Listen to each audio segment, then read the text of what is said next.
ख्वाजा आसिफ साहब ने बताया जी कि तहरीक इंसाफ बढ़ चुकी है, तहरीक इंसाफ मर चुकी है, ये सारे परिंदे चले जाएंगे, ये सारे जो पंछी हैं ये आए थे, ये उड़ जाएंगे। काफी ऐसी बोंगियां मारी गई हैं ख्वाजा आसिफ साहब की तरफ से। क्या कह रहे थे एग्जैक्ट लाइन के पीटीआई के परिंदे अब आजाद है और बैठने के लिए कोई फलदार दरख्त ढूंढेगी। अब नून लीग अपने आपको फलदार दरख्त ढूंढी। कभी इनका टाइम पीटीआई सुनिए तो आज कभी क्या हुआ, मुझे 2-3 साल में समझ नहीं आ रही इस पार्टी का नाम क्या शनाख्त किया। डेरा जेल वाले को खोलोगे तो समझ आ जाएगी। अब पीटीआई आज भी इस वक्त भी नून लीग से कदरे बेहतर है। क्यों बेहतर है?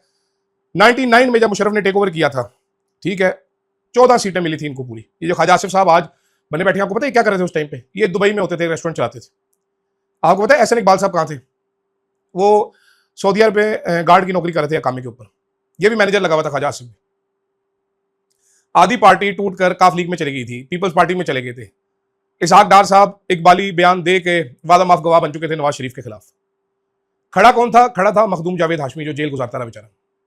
ठीक है, ये तो 2 नंबर के लोग हैं, भाग गए थे ये सारे के सारे। ख्वाजा आसिफ सबसे पहले भागा था, ठीक है। चौधरियों का दाना, क्या उसका नाम है, मियाँ फैमिली जो है वो जलल साहब की पॉलिश करती रही। फिर इन्होंने अंदाजा हुआ इनको कि डील बनाएं जी, कोई डील बना के भाग गए सारे। उस टाइम अपोजिशन लीडर कौन था असेंबली जब बनी थी 2002 में? मौलाना फजलुर रहमान साहब। नून लीग की हुकूमत किधर थी? टट्ठे खूह में भी नहीं थी। आज पीटीआई का अपोजिशन लीडर है, पीटीआई की एक सूबे में हुकूमत है, पंजाब में लीडर ऑफ द अपोजिशन है, गिलगित में, कश्मीर में लीडर ऑफ द अपोजिशन है। तो ये बेचारे इतने नहीं है तरीके इंसाफ वाले, उन इकट्ठे कुट हुए थे।